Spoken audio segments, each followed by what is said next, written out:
Hello and welcome. We're finally live. The launch of the No Punches Pulled podcast, episode number 1. Got my co-host here, Liam Tully, Jay from Jay's Fight Talk. Boys, we're here. We made it. How are we? We made it. We made it. All good, guys. How we doing? Yeah, man. Really good. Excited to get this going, boys. Looking forward to it. Yeah, man, definitely. Yeah, boys, Turkey Al-Shay, Uncle Turkey has done us the biggest solid in the world.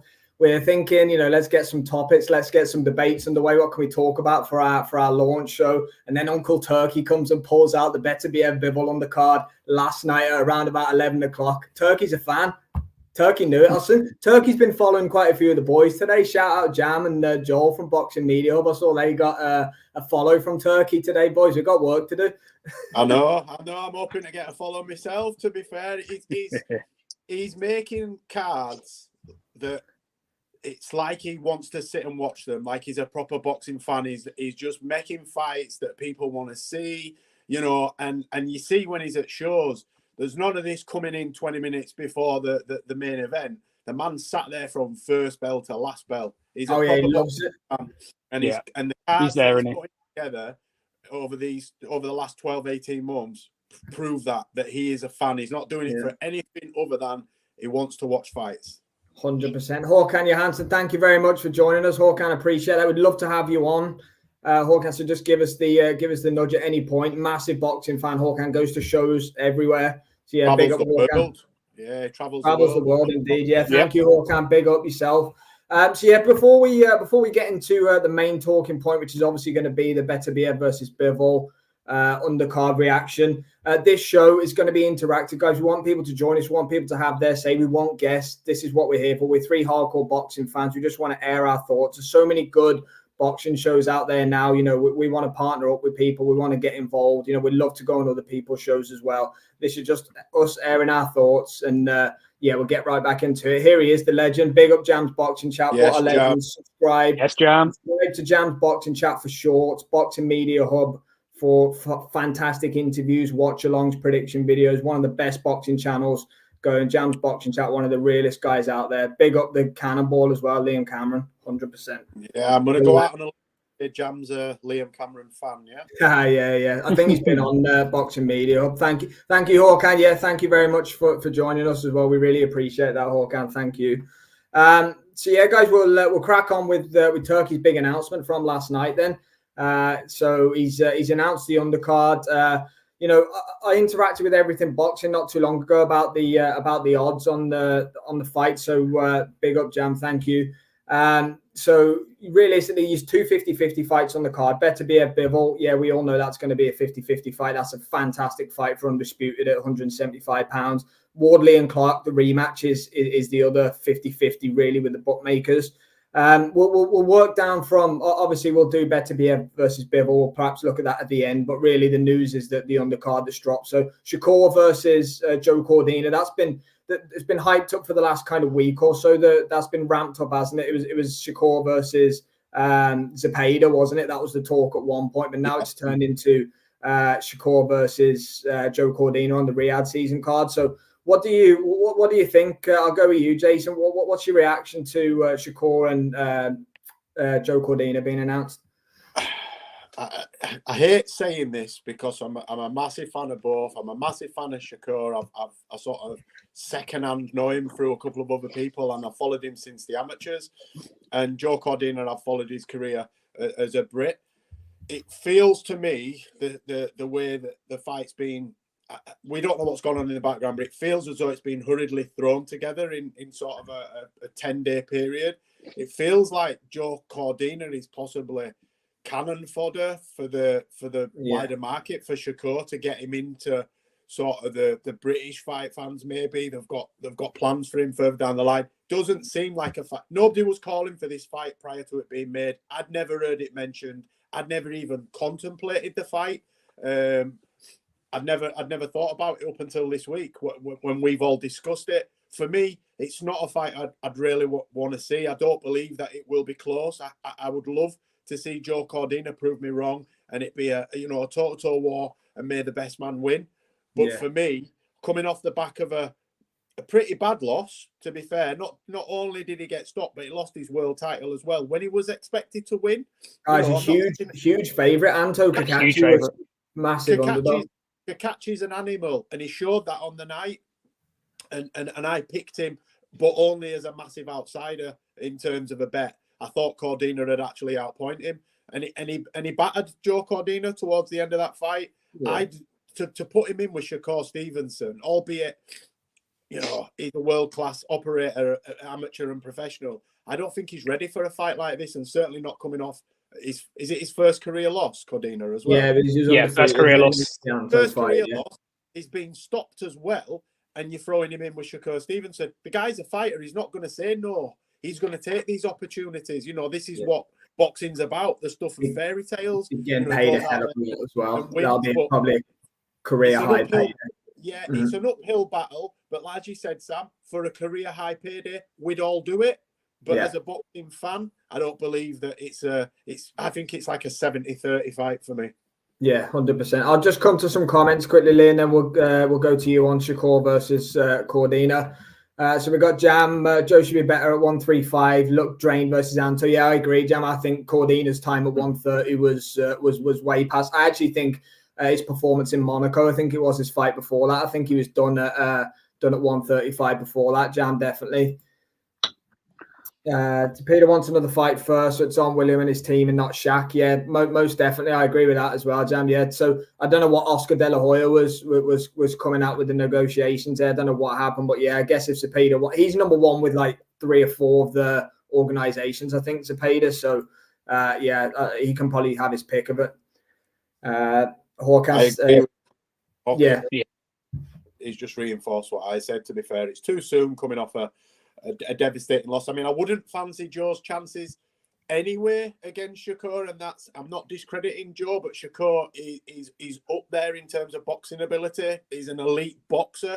Joe is a world-class boxer, but I think personally that Shakur is just better than him in maybe not power, maybe he holds the power and that, you know, they're banking on him catching him with a shot. But for me, it's not so much a mismatch, but it's not it's not a fight I'm clambering to see. Liam, do you think with all the stick that Shakur Stevenson's been getting, you know, he fought Artem Harutyunian in his last fight, which stunk the place out in his hometown in New Jersey, that half the place had left by the time that the fight had finished. He's been getting a lot of, he fought De Los Santos as well, and there's videos of him running around the ring and stuff like that. Do you think Joe Cordina is an ideal opponent for a man who's got a lot of people on his back about his style at the minute, or does he need somebody that, you know, because Cordina's a slick enough boxer himself as well. You know, is that going to bring out this best in Shakur Stevenson that people are saying, or?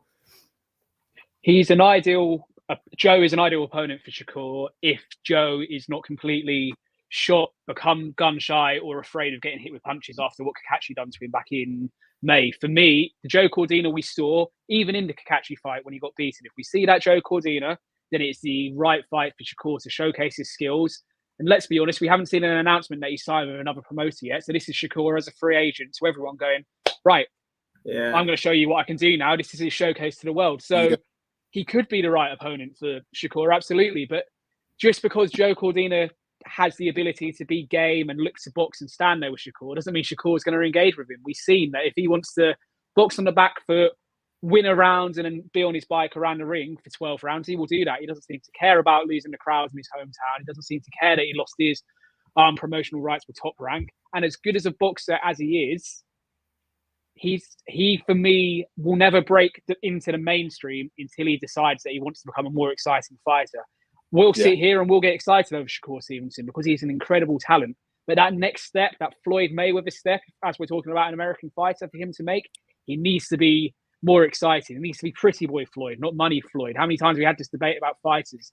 They don't care about the pretty boy face. They want to get straight to the money. He needs to show some of that pretty boy dog that Floyd have and deal with an opponent in Cordina who, even if he had beat Kakachi and he was moving up still as a champion at 130, still a tough fight.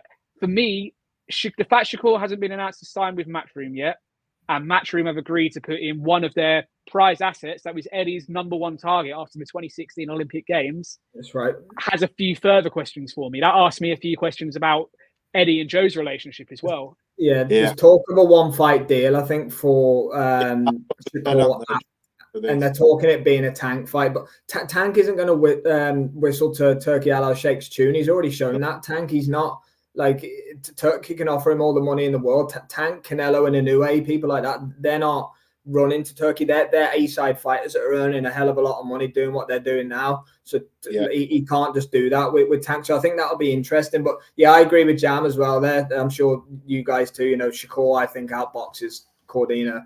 Yeah, I think quite easily in that one. Hasn't Cordina just left Tony Sims' gym? He's left Tony Sims in the last day or two, isn't it?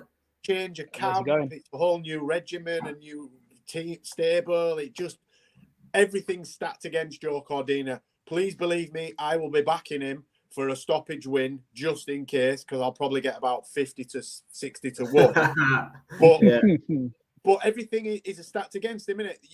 You want some consistency coming off a loss. Last thing you want to be doing going into this is potentially the biggest fight of his life.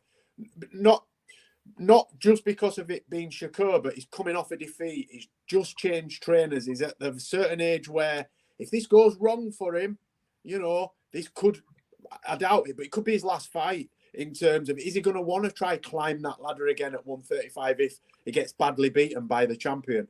For me, it's all going against Joe. It's all on for him to just survive the 12th for me. It's going to be a tough night.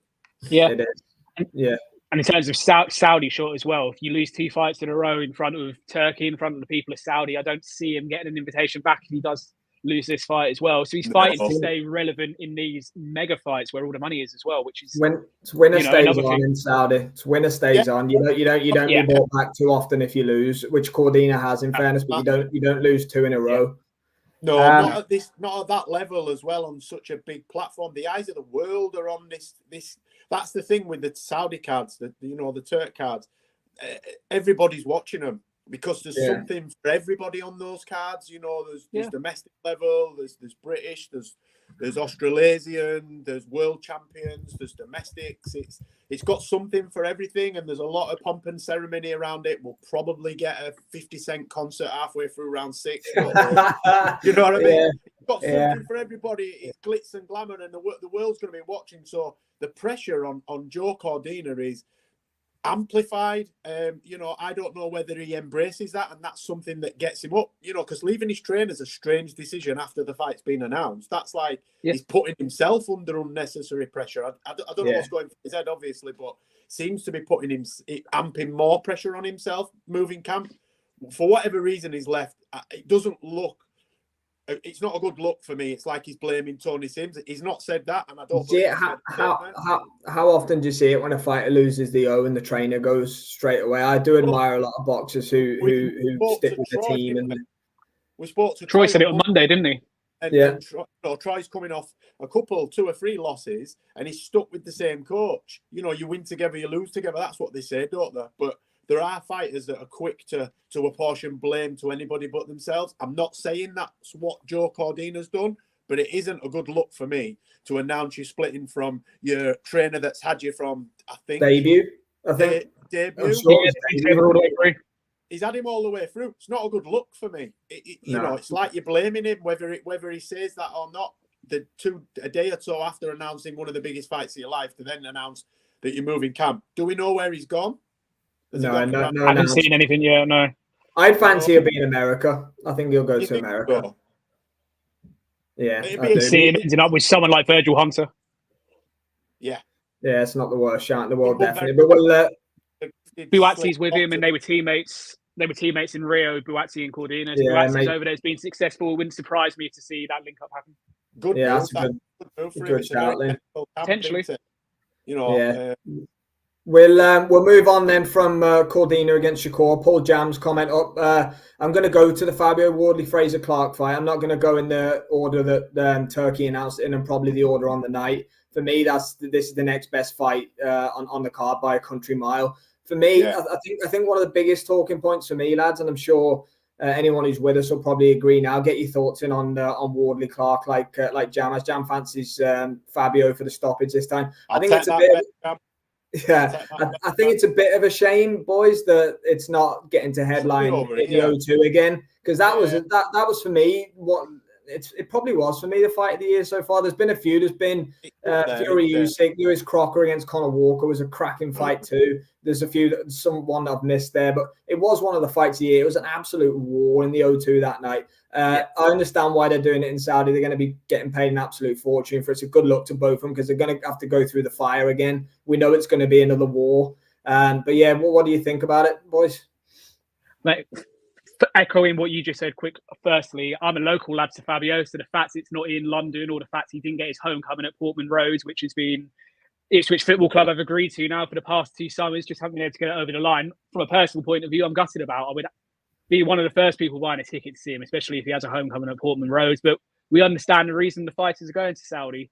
Would this fight possibly do better headlining on a Sky Sports boxer card with, say, Adam Azim and Jack Massey and people like that on the undercard, as opposed to being bedded in on a Saudi card where it may not get the same eyeballs in the arena? You can't say, but good luck to both lads. The way that first fight played out, they absolutely deserve to be going again. I hope it's from round 13 as opposed to starting afresh. I believe it will be. And despite my local bias, I do fancy Fraser Clark for a stoppage this time round. Sorry, Fabio Wardley for a stoppage this time round. We'll take that first one. First prediction counts. Turning on his local hero. Do you know what though? Like Fraser was kind of like Fabio's shots were hurting Fraser more in the first one, but Fraser Clark was boxing like decently. I know he got dropped midway through the fight or whatever, but you know it was such a good fight, that first one. Unreal, yeah. Well matched up. Yeah, I think that for me, I've got a differing opinion to Liam. I think Fraser Clark's going to box his head off this time. I think that Fraser Clark was worried about gassing and potentially saved a little bit towards the end because he knows how hard Fabio Wardley hits from beginning to end. Fabio Wardley, the power bar stays at full, whether his cardio's there or not. And I think that Fraser Clark held something back because he was worried about gassing over 12. I think Fraser Clark knows now what Wardley offers. I think he's a much better boxer, crisper and cleaner. I think he's going to find his angles, and I think he's going to win a unanimous points decision. Yeah, I think if there's a stoppage coming from anywhere, it's coming from Fabio, isn't it? Fraser Clark, maybe he could. I don't know if he stung Fabio a few times in there. He done his nose, didn't he? Wardley's nose was gone. I'd be interested early on in the fight, to see how that scar tissue heals, because I've got scar tissue on across both my eyes, and I'm not a boxer. And I know how easy, I've had one of my kids, I've lifted one of my kids up before now and her elbow's caught me in the top of the eye, just a little tap, and it's split wide open. So I'd be interested to see how well that, I'm assuming he's had plastic surgery on his nose because it was a deep gash, wasn't it? And I think it was on existing scar tissue. If that opens early in the first or early on in the fight, it bothered him, did his nose. You could see that he was not worried, but it certainly distracted him in the latter rounds. And I think if Fraser Clark can open it wide or bust his nose again, I think, Wardley's in trouble.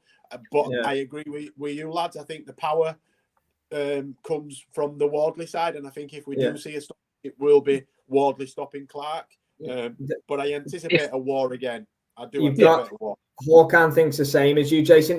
Sorry, I'm going to ask you about this next comment Hawkan made, because I was thinking about it myself earlier. It's a really good point. He's put up here. So Boxer's upcoming schedule in the UK will be interesting with so many fighters on Riyadh season cards at Wembley.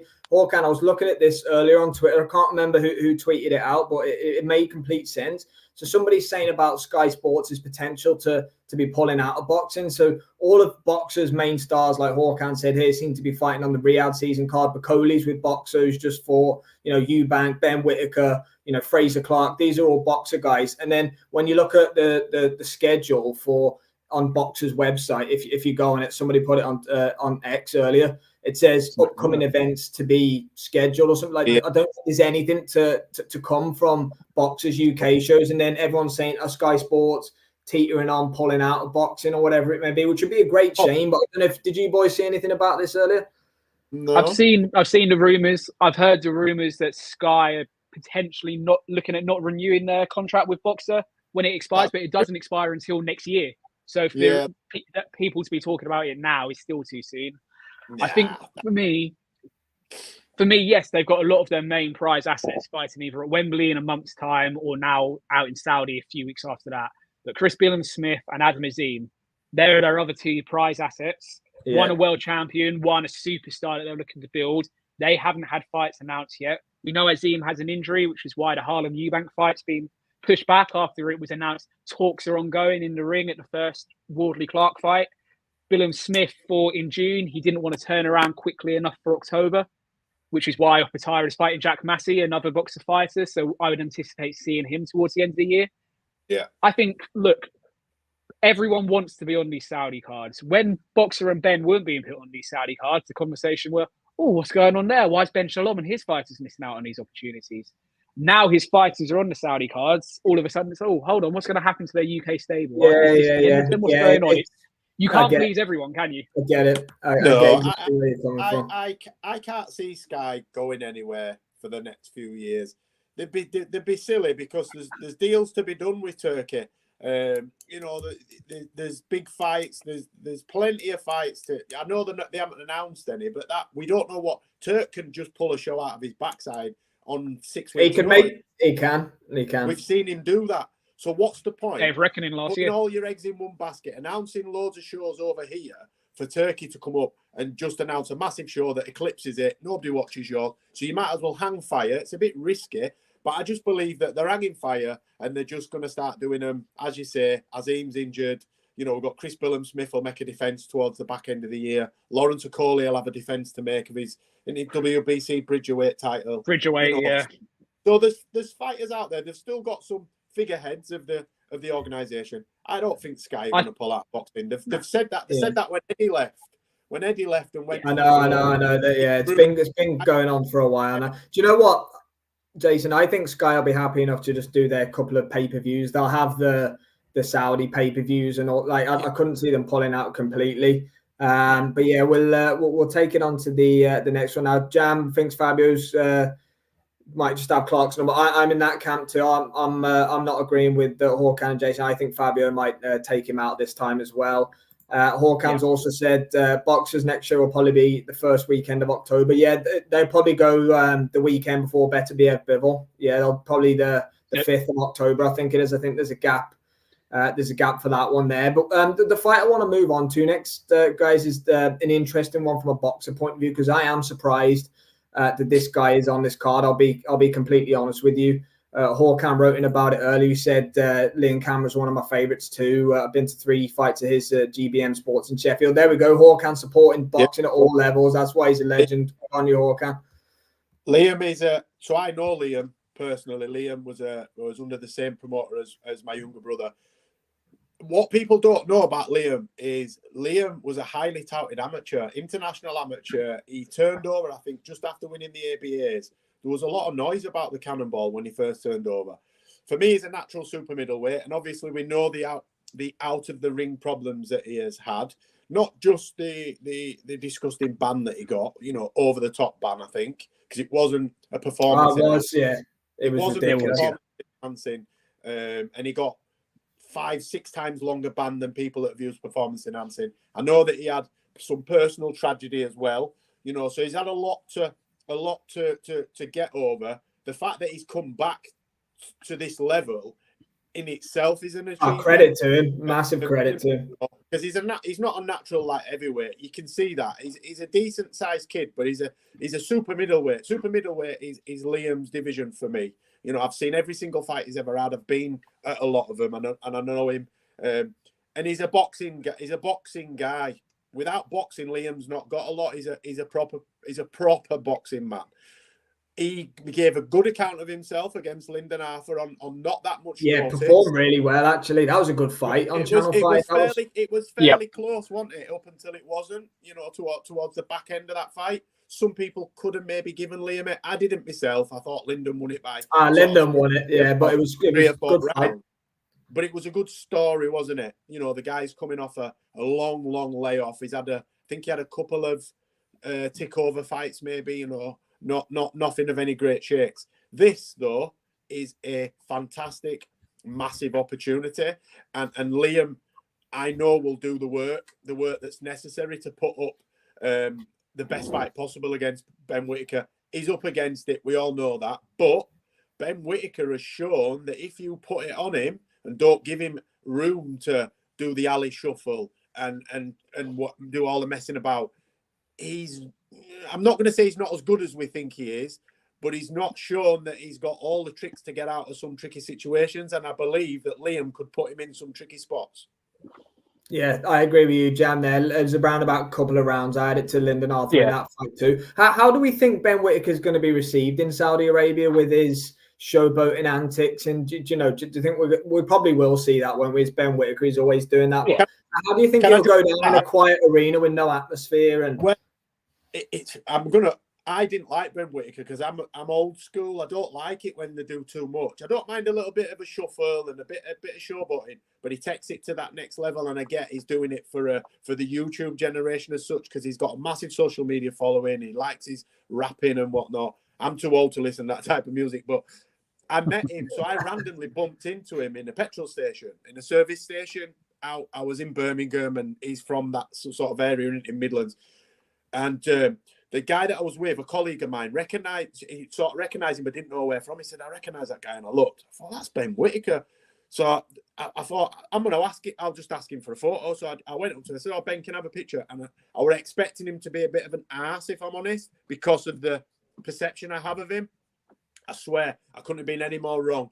It got to the point where I had to make excuses to leave because he was in a full-on conversation with me about boxing. We were talking about the state of boxing. Just a nice guy. I could see then that it's a complete act. That is not his personality. Just rubs some people up the wrong way. For me, I'd like to see him knuckle down and just box. I want to see how good he is at just boxing and doing it, not traditionally, because that makes me sound like a dinosaur, but a bit less of the... that's my colleague that met him at the petrol station. At least I know he's watching. Cheers, Dylan. Cheers, Dylan. There we go. Funnily enough, someone else has met him at a petrol station. I was like, that's a coincidence. How did that happen? We're going to say must be having around petrol stations, is all Ben. But no, I'd like to see him box. I'd like to see him box with a little bit less. But that's what makes it. That's why we're talking about him, because of the antics that go along with the persona. Yeah. 100%. I mean. We said it earlier, didn't we? When we talked about the card earlier, when we haven't chat just to how we're going to go to the show today, I came from a different angle. So I've been at 2 Ben Whittaker fights this year when he fought on the Buatsi Aziz card, which was his one and only stoppage this year, where he showboated, he tapped the opponent on the top of the head and all that sort of stuff. And the crowd that night inside Wembley Arena absolutely lapped it up. People were on their feet, they were whooping, they were hollering. It was fantastic. Yeah, I personally didn't enjoy that. I'm similar to you, Joe. I would have preferred to him to just see him go through what he's got, go through his repertoire and get a finish a couple of rounds earlier than what he did. By comparison, when he fought in his last fight at Selhurst Park, I was there as well. He tried his showboating, didn't he, early on? The crowd didn't like it. The crowds were booing. There was people around his opponent was strange as well. The whole setup for that fight is strange. But my point being is, Ben Whittaker, undoubtedly, from what we know about him, from what we saw in the amateurs, has the talent to get to world level. He's not there yet. Will he be doing this sort of showboating-esque stuff, similar to what this comment's saying now from Jam, when he's at world level? Or is he literally doing it now? Is he doing it now because he knows he can get away with it? He knows he can go viral from it. If he tries it against Liam Cameron will give him a dig back. Then if Liam Cameron gives him a dig back and he ends up on his ass, what happens then? He needs to play very carefully with how Liam's not going to give him an inch. Jam said it there. When he does it against world level fighter like Naz did, when Naz battered everyone, took the mickey out of them all, came up against Barrera and got his ass handed to him because Barrera was as good as he was. If Ben fights somebody that's good as he is, I don't think he'll be allowed to do that. He won't be given the time and space to do it. Look at the main event that night. You put him in with Beterbiev or Bivol. Do you think he'll be looking to the crowd? Or let's what happened. Yeah, let's see him, go out there and try and get a stoppage. But he's going to be leveling up now, because at the end of the day, he's fighting Liam Cameron, who's a level up from where he's been fighting. Yes, Ben Whittaker should win that fight, but is he actually going to try and? I don't think he's a big puncher. People are saying that he's carrying the opponents. He's trying to. I don't think he's got any snap in his shots. Ben Whittaker. Maybe I'll be wrong as he steps up the levels, but whether he's not sitting down on the punches or whatever it may be, but.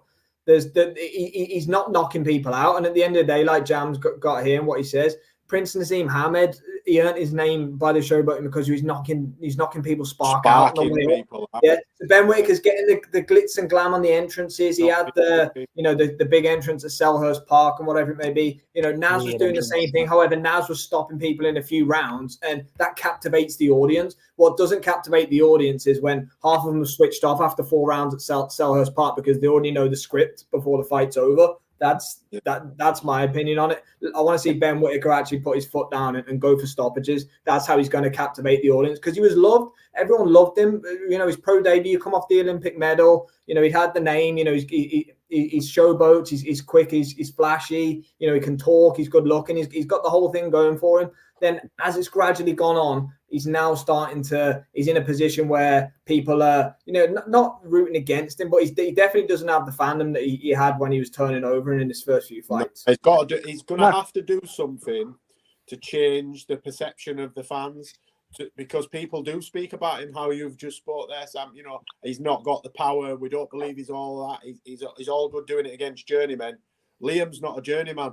So if he can put on a performance, I don't want to say this, but say he stopped Liam in a handful of rounds, then people would have to sit up and take notice, because Liam is, domestically he's up there, and Liam could go on to great things. We don't know that yet because he's still fairly new into his sort of Liam Cameron 2.0. But if Ben could stop him, which I don't believe anybody ever has stopped Liam, then that would be a statement. It would certainly be planting, himself firmly at the top end of the domestic light heavyweight division. Then when he would need to use it as a springboard to call out the likes of Dan Aziz and those kind of people, because I believe Ben's not that far away. His persona and the hype that he's got doesn't allow him to take 15, 16, 17 fights at domestic level before he makes the jump. The way he acts, he's got to make that jump now. Yeah, he won the IBF Intercontinental belt at Selhurst in his last fight, so I think he's now ranked 12th or 13th with the IBF. So whether that's a move from Ben to get him up the rankings quickly so we see him go through the gears, if that's the case, then as we've all been saying, we need to see performances come now. He's not going to be able to go through many more fights, carrying opponents, showboating with opponents, when he could put on statements and get opponents out there. That's how you get recognised in boxing, not by dancing around, tapping your opponent on the head and doing 2 million views on YouTube. How you actually get what you want to get to in boxing is by delivering performances.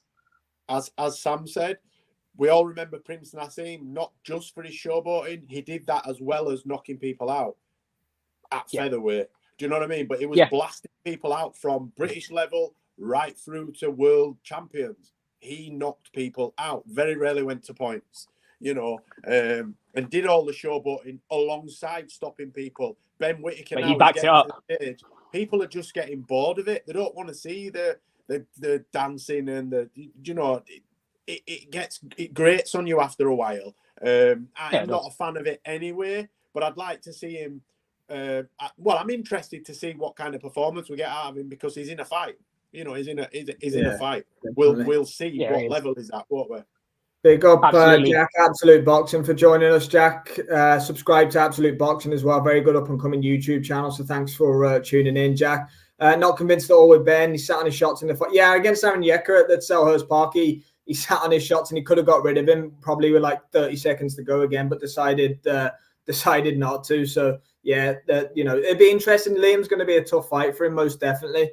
Good point, Jan. Yeah, that was a good fight. Did you guys watch that one? Easter on the Wardley card. Yeah, I think at one stage in that fight, it looked like Willings had hurt Whittaker, and he started backing off.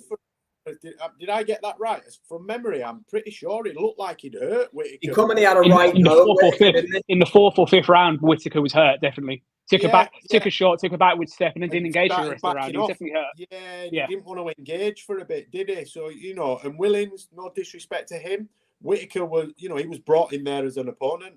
He wasn't brought in there to test him, really. He was brought in there with an expectance of Whittaker to win, win handily for, it was a big show. And he didn't really, did he? He won, but he didn't,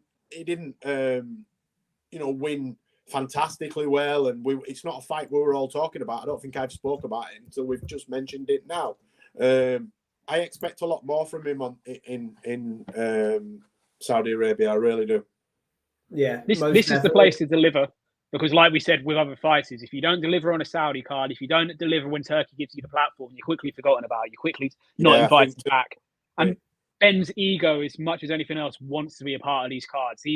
I've looked at everything going on in the last year and thought, that's where I want to be. If he messes up this chance, it's not only going to not get him invited back, it could affect the path for his career in the next 24, 36 months, because where the fights are going to go. The champions within that division, they're all in the Saudi club, aren't they? They're all in the Saudi club.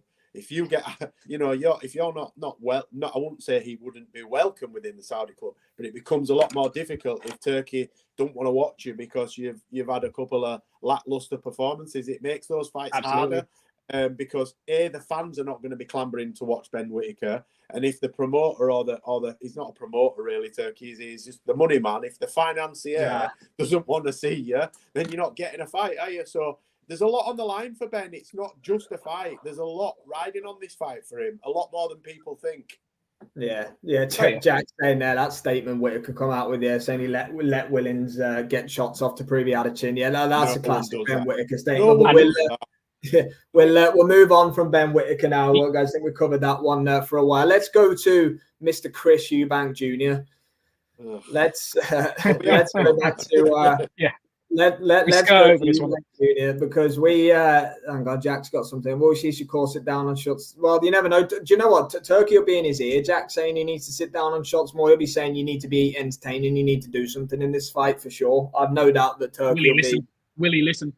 Oh no, yeah, he'll be all over Shakur. But yeah, we'll go to Eubank Jr. We made a video on him last week, didn't we, about what's next, because he did this big reveal on Sky Sports News about his hit list, and he wants Canelo, and he wants Terence Crawford, he wants Billy Joe Saunders, he wants Erislandy Lara, and he wants everybody and their dog. Yeah, so and we've ended up with the Kamil Zuremeta fight. I think that's how you say it. So his two sole defeats are to Gennady Golovkin and Jaime Munguia. He's been stopped in both of those. Looking down the rest of his record, there's not a great deal in it. So and he got a couple of draws recently. Yeah, two of his last three have been draws. Yeah, he's had a few draws. So for me, Eddie Hearn called this. Eddie Hearn said that he didn't want to sign Eubank. They wanted to make the Ben fight. Frank Smith's been trying to make it for so long. He said Eubank wanted some tune-ups before a big fight. So Matchroom said that they passed on it. Then he signed this partnership with Boxer. And then realistically, he's got his big Saudi payday. Yeah, the hit list of names he won't fight. Yeah, you're exactly right. You're right. That's exactly what he said. The man's 34, 35 years old now, and he's just going backwards. Fine. We know he's in it for the money. We know he doesn't care about the world titles and things like that. I agree with that. Jamie was hard to watch against Harrod Union. Shakur was, boys, what do we think about the Eubank Jr. fight? It's going to sit one before Cordina against Shakur. Like, it's going to be above Fraser Clark and Worley. And I know Eubank's the name and this, that, and the other. But, come on, they couldn't have found a better opponent for Chris Eubank Jr. in that fight. And do you know what? He demanded that. I guarantee he demanded that. We called it. We sat here when we done our little review after his announcement, and this is what we said. He'll line up a tin can that he can look good against, that he can get his viral moment against, as we're talking on the subject of viral moments, and that is what he cares about. This guy is the number 3 fighter in Poland. He hasn't even picked the best super middleweight in Poland, for goodness sake. Take it from that what you will. This is the only fight on this card, realistically, where they have just gone, right, who's someone that isn't going to pose any danger to the fight? Who can we bring over? Uncle Turkey knows his boxing. I'd be very surprised if he'd heard of Kamil before it was proposed by Eubank Jr., Ben Shalom. Yeah. No disrespect. That's to the sleep. guy. That's the sleeper fight. That's where you're going to get some food and a cup of coffee or something, boys. You're not paying much attention to that, are we? I'll be putting the kettle on or taking my dog for a walk or anything because you know the fans. We're fans. We're talking as fans. You know, we're a representation of fans, and we all called this. He announced like he were making some big fights, a non-existent hit list. Because let's be real, half of the names on that hit list, he's never going to fight. The fights are too hard. He's keeping himself relevant. Jay is keeping himself relevant. He is, but fights like this don't wash after so long. If he doesn't announce a big fight after this, then I don't know where he's going to go because I've spoke to people that are losing patience with him. You know, you can only live off the name for so long without actually achieving anything. And ultimately, the kid's not achieved, though. He's won an IBO world title. I think he might be after a Terence Crawford fight, you know, with Turkey. I genuinely think that's what Eubank might be holding out for. And I agree, Jack. I agree with Jack. He's burned the bridges with everyone. Of course he has. Well, they've already. I think Eddie Hearn said he is the most difficult person I have ever had to deal with. They all said it with his dad. His dad hadn't been anywhere near for a year, 18 months, and he still can't get the big fights made. Nobody wants to deal with him. He thinks he's better than he is in terms of the whole package, the ego as such. You know, this persona that he has doesn't wash now, mate, because you haven't won anything. If you were, if he'd have beaten George Groves or if he'd have beat Billy Joe Saunders, but he didn't. He lost. Anytime he's boxed anyone at the top level, he's been beat. Other than Liam Smith. Liam Smith was, and I know the Smiths well. I don't know Liam as well, but I know his brothers. He was injured. Smith, then he looked washed for me. We'll see how injured, I think. Got left against Josh Kelly, but for me, he didn't beat Liam Smith. When Liam Smith turned up, he stopped Chris Eubank Jr. Right? Whether it's they say it was an elbow or not, it wasn't an elbow. Right? He got beat. No. Just accept it. You got stopped. All right, you won the rematch. For me, you didn't beat Liam Smith in the rematch. You beat a shell of Liam Smith. Yeah, I don't want to see these fights. I mean this, and I'm not just saying this for clicks, views, or to be funny. I will take my dog for a walk when that first bell rings on the Eubank fight. And I'm not expecting it. Blow him out in 2 rounds. It'll be a 2-round blowout. It will. 3 rounds max. 3 rounds max. I think. Absolute boxing is saying it there. I would think more about Chris Eubank Jr. if he bloody fought Jake Paul. Because he'd give him more of a fight. Well, he's bigger than him, isn't he? What is he, 190, something like that? He's a cruiserweight, isn't he? So I'd watch that fight. I would get up to watch that fight more than I'd watch him fight the 3rd best boxer in Poland. No disrespect to you, young man, but for me, you are nothing of an opponent that we were expecting to see at this time for Chris Eubank Jr. And this is the thing with Eubank, as we've just said, the 3 times he stepped up, he's been beaten. But if you speak to him, and he has said this openly in interviews, he credits beating Arthur Abraham. He was washed up and retired after he beat him for the IBO belt. And James DeGale, again, washed up, shut of himself, retired. He classes them as 2 world-level wins. DeGale was gone. That was his retirement. We know his hands. If he'd have fought James DeGale 2 or 3 years before, Donkey would have boxed his ears off. He would, lost 12-0. Right, James DeGale. I think if he fought Arthur Abraham earlier, Abraham would have beaten him in points as well. Abraham were about and he claims them. 40. He was older than me when he boxed him. Yeah. Arthur Abraham were in his heyday in 2013 to 2015 when he boxed like Macklin and the likes of those. That wasn't Arthur Abraham back then. He was a stationary target. Yeah. And it was his last fight. He didn't box again afterwards. So that tells you everything you need to know. But Eubank will, in his own head, convince himself he's beaten two world champions there, which, on paper he has. But in reality, we could all see it with our own eyes. It was not the shells of the fighters they were. Hawkan said about the Hamza Shiraz fight, for me, that was the fight that should have been on the Wembley card. That was the one that was...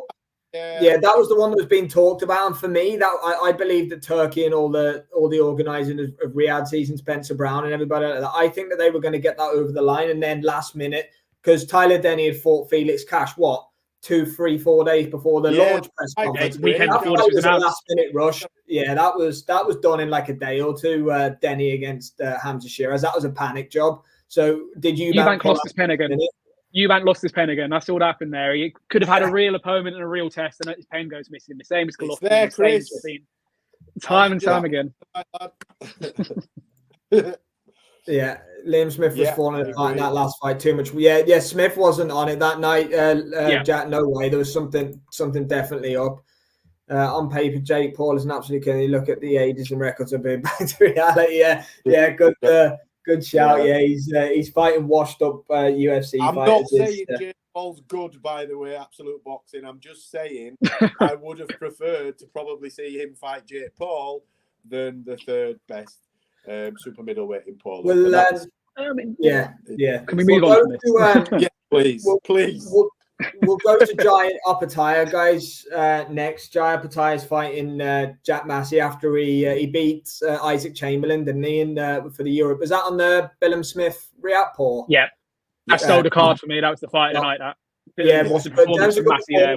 Jack Massey, he's looked better since joining Joe Gallagher, hasn't he? To be fair. It was a good performance, but Jai Opetaia, I'm going to throw something out there and let us know, lads, in the comments as well. Thanks for keeping them coming, guys. Appreciate it. There's Wayne Herman, long-time subscriber, one of my first subscribers, watches every single video. Wayne, big up yourself. Thank you for coming in, Wayne. You're a legend. You're going to throw something out there for Jai Opetaia. So, he's for Jordan Thompson, hasn't he? He wiped him out pretty early. Then he fought. Who was the one after that? He fought and Ellis Zorro. He knocked him out in a round, and he sparked him out on another Saudi card. Then he fought Bradis in the rematch in the last fight in the Fury Usyk card. Like Jai Opetaia just can't get a big name, and I know Bradis is a big name. Jam, thank you very much, mate, for coming in. Really that. Welcome on anytime you want, mate. Take care. God bless. Yeah, so Jai Opetaia just can't get a big fight. I'm going to throw something out there. Like, I know he called CBS a dog or whatever. I don't know what's going on with the Billum Smith thing. You got Zurdo Ramirez has got a belt too, hasn't he? But, I'm expecting Jai Opetaia to move to heavyweight soon. I honestly think he might move to heavyweight soon. He doesn't seem to be able to secure, and I know he's probably getting paid a stack of money for the Riyadh season cards because Turkey likes him, doesn't he? He's one of Turkey's favourites. But, what's Jai Opetaia got to do, Jay, to get a big fight? I think he's going to go Bridger and fight Lawrence Okoli over here. I think that's what boxers are going to do with him. I think they're going to try and make the Lawrence Okoli fight. I don't think he's big enough for heavyweight, me. I know he's a big guy. He's with Matchroom, I think, mate. I think he's a Opetaia's a Matchroom fighter, mate. Yeah, been with him since Jordan Thompson fight. So when I watched an interview, I can't remember what interview, but he mentioned he was asked about boxer because Billum Smith's boxer. That was what it is. Is that where I've got it from? Yeah. I don't think he's big enough for heavyweight, me. I think he needs to go to Bridger because they're not making big fights for him at Cruiser. None of the champions ever really talk about him either. Yeah, just don't like Bridger. Wait, I don't. It stinks, but he's not the biggest cruiser, is he? No, but I do. Usyk's a cruiserweight, really, isn't he? If Jai's that good, people talk Jai Opetaia as being this absolute killer, but I've not seen enough, or he's not fought enough top people for us to say that he's an Usyk level that can go from cruiserweight to heavyweight. He's definitely not a big cruiserweight, I don't think either. Jack, I agree. Yeah, he did struggle against Bradis in the last fight, and he struggled with him in the first fight too. Bradis has just retired yesterday. Massive shout out to Maris Bradis. What a warrior! What a fighter! He's been some absolute. That tells you what his state, what state of mind he'll have been in when he fought Jai. It's not as though he's this young, hungry. He's on the back nine, and he struggled at times with him. It's difficult, isn't it? Because he's doing what he can. He's winning. He's a world champion and he's winning and winning and winning and winning, but it just seems to get these non-event fights all the time. Jack Massey's a good fight. Jack Massey is a good fighter, but it's not the fight you want to see Jai Opetaia in, really. No, it just seems to be repeating the same level of opponent, Liam. Did you not think Opetaia, I'm not, you get where I'm coming from. It's underwhelming, if anything. First things first, before we go any further, Jack Massey, fair dues to the guy. He's earned this opportunity after beating Isaac Chamberlain. Let's first of all say this is a fantastic opportunity for Jack Massey. Yeah. And the last time he was given a big opportunity was up at heavyweight against Joe Parker, and he didn't win the fight, but boy, did he give Joe Parker a hell of a fight that night. Yeah, absolutely no shame in that loss. For me, with Opetaia, in spirit of what this show is called is No Punches Pulled, I will happily say this. For me, Opetaia will unify at cruiserweight, and he will go up to heavyweight and win a version of the world title. I am happy to be on record and say that. Opetaia will unify this division. I'm more than happy to be on record and say that. It's a big claim. I'm not seen enough of like that yet personally, but he's touted that way, but I've not seen enough of it personally yet. I'd like to have seen him go out and stop Bradis in the last fight. Then, maybe I'd have been talking about it a little bit more, Just to back up my point further, I see him in a similar ilk to Usyk. So to back up, when Usyk was fighting the likes of when he was fighting the likes of Chaz Weatherspoon and Derek Chisora, he wasn't given his best performances. You put him under the lights against AJ, he delivered both times an absolutely fantastic performance because he knew the level needed to be there. For me, Opetaia I'm not saying he's on Usyk's level, let me say that, but I feel he is doing similar. He is showing enough to win the fights with the opponents in front of him.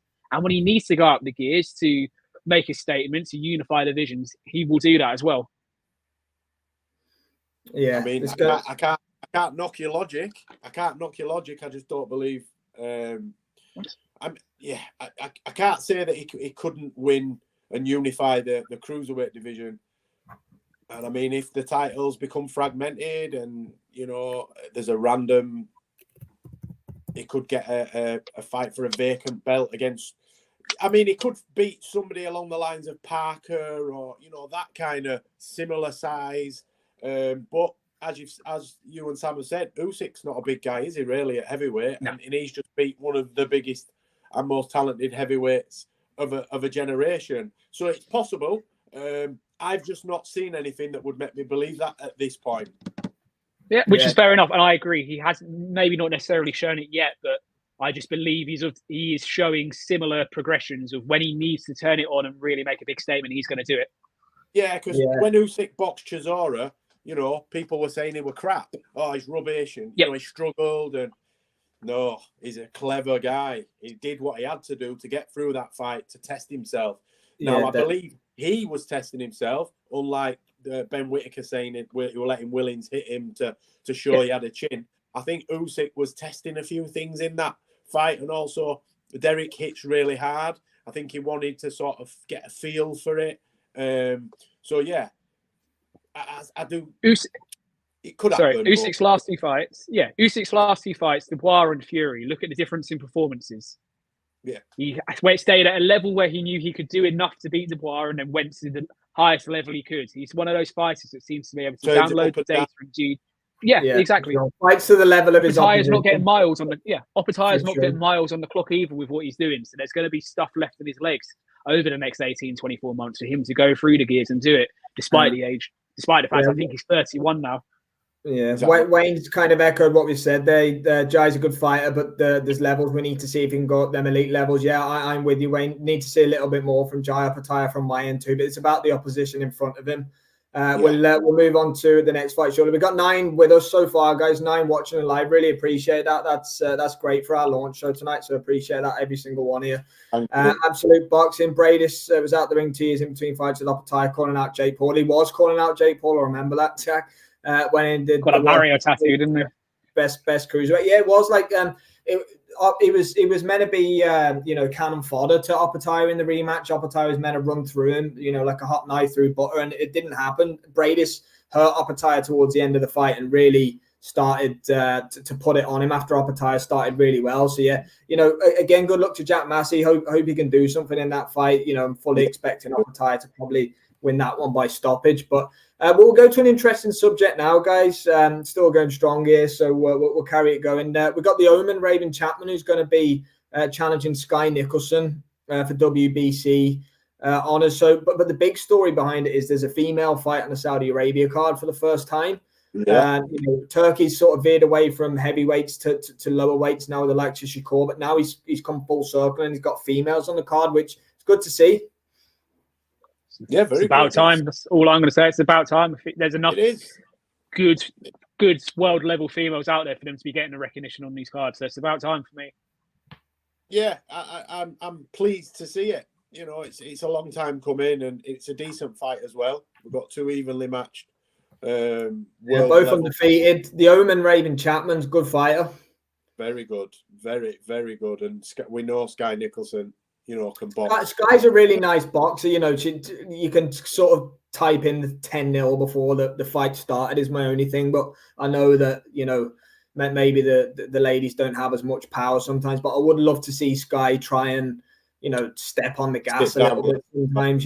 That's my only, criticism, shall I say. But she is a good boxer and she's really good to watch. But I think Raven Chapman could be a factor in that fight. I really do. Yeah, I think Raven will test her. Yeah, I believe Raven will test her.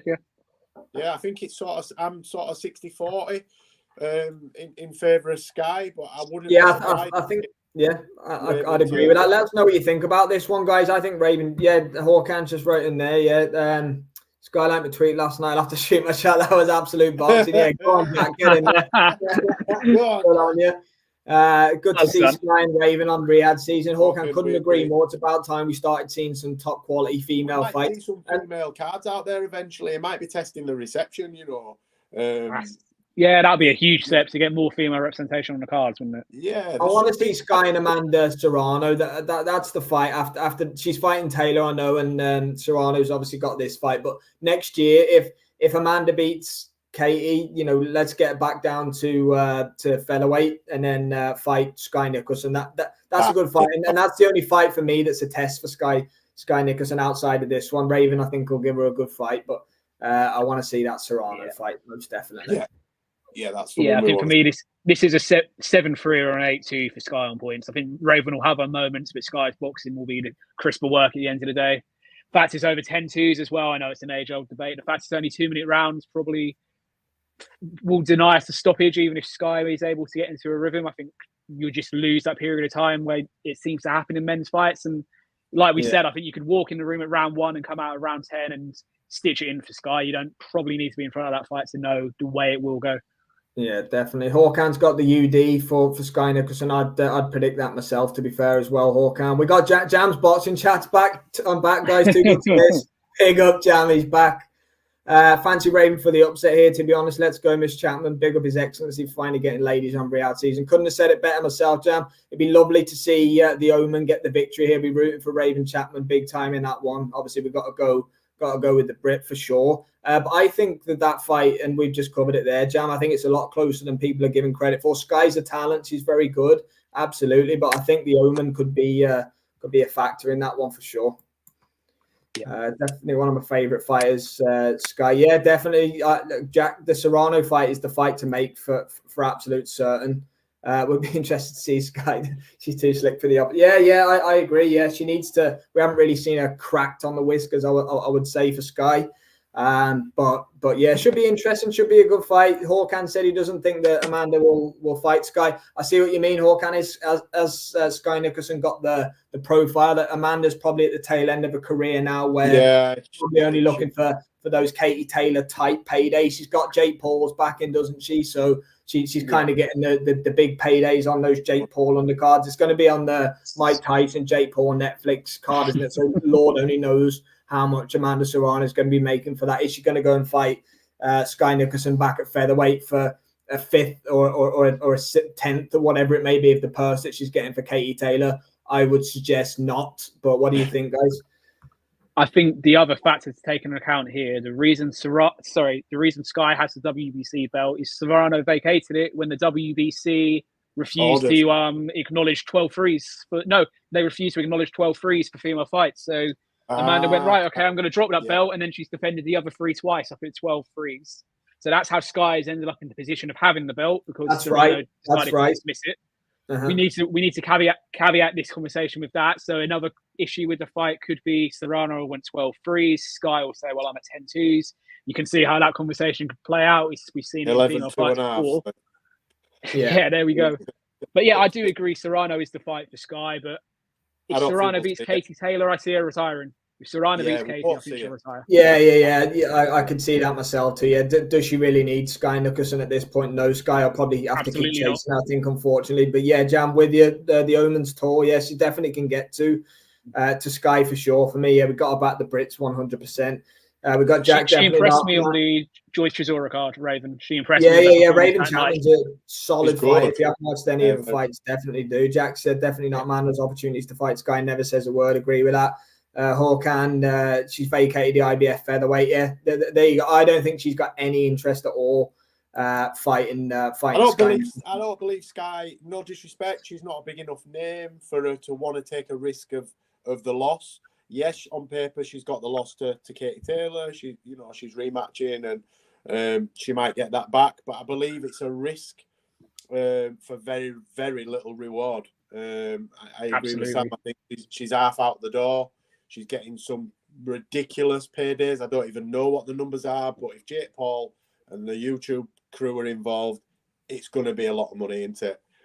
That's astronomical, isn't it? Like, take 10 times less that to fight someone that's barely known outside of, boxing circles. She's not got I'm not dissing Sky, but she's not got a name outside of boxing. Whereas people know who Amanda Serrano is. Yep, she's associated with Jake Paul. That's exactly why she's associated with Jake Paul, to bolster her profile. For me, I don't think we'll ever see that fight. She's been asked, she's been offered, she's never taken it. She's not going to take that fight now. No. I agree with you, Jam. Raven is solid. I've seen a couple of her fights. When I saw her last month, it's the first time I've seen her live, and just her footwork, her speed of movement, being able to get in and out of range really impressed me. She was in there 1 minute throwing 3 or 4 shots, and then she was covering up on the back foot again. It was almost seemed effortless for her. So absolutely, she's a real one. I just think possibly Sky's going to have a bit too much for her at this point. Wouldn't surprise me at all to hear Anna New, but I just think Sky may have a bit too much for her at this point when they fight in Saudi. Yeah, well, you won't be getting a signed glove off Raven, will you, Liam? It's a shame. Dan, start donating some memorabilia to the No Punches Paul podcast. We've got a decent. Jack Serrano went in against Stevie Morgan. Yeah, that was a knockover job, wasn't it? On that Jake Paul card, most definitely. We've still got 9 with us, guys. I'm gonna just finish off. We're gonna talk about Beterbiev and Bivol. We're gonna do it. We've got decent crowd with us, and the show's gone well so far. So, everyone, let's get you say on Beterbiev versus Bivol. It's close now. It's within the 7 weeks, I think, on Saturday.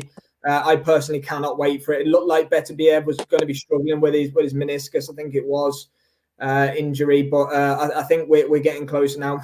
We're getting towards a realistic undisputed champion at 175 pounds. I flip-flopped so much when the fight was announced. I was convinced Beterbiev was going to stop him. Since then, I moved towards the Bivol train. I thought that the injury was going to be a factor, and I think Bivol was going to be too good. I've now switched back again to Beterbiev. I cannot stop flip-flopping either way.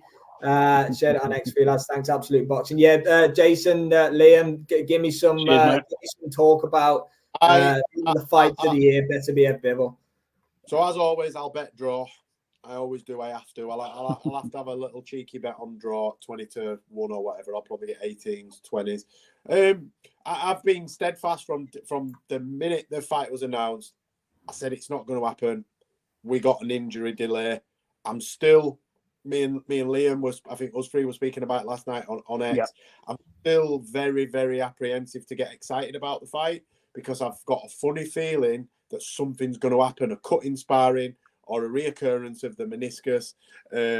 But let's put that to one side. The fight's happening in 7 weeks. I'll be sat out watching it. For me, Bivol is just too technical. I think now Beterbiev's not just a marauder that just steams forward and there is some technical ability there and he finds his way in to let these punches go. But I just think that Bivol is a little bit cuter than him. He's very good at manipulating space. We saw that against Canelo. He works himself into range with his feet, really sly. So you don't know he's there. So a couple of times Canelo thought he were out of range and he were getting clipped. And you could see that he couldn't understand how, because Canelo himself is very good at judging distance. He can always just work his way out there. Yeah. Mayweather was a master of it. The slow-mo videos of Mayweather where he's getting the leather of the glove is buckling, where it's just touching his nose.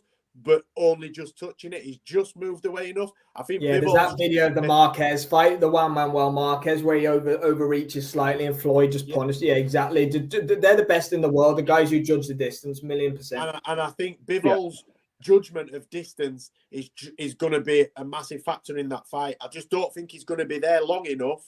I see what you mean. Beterbiev to maybe hurt him to the body, to drop his hands, to catch him on that, because he's really good at that. He throws a lot of shots downstairs, their arms drop, and then he's catching him to the head. And before they know it, they don't see it coming. Or just an accumulation of punches will take them over.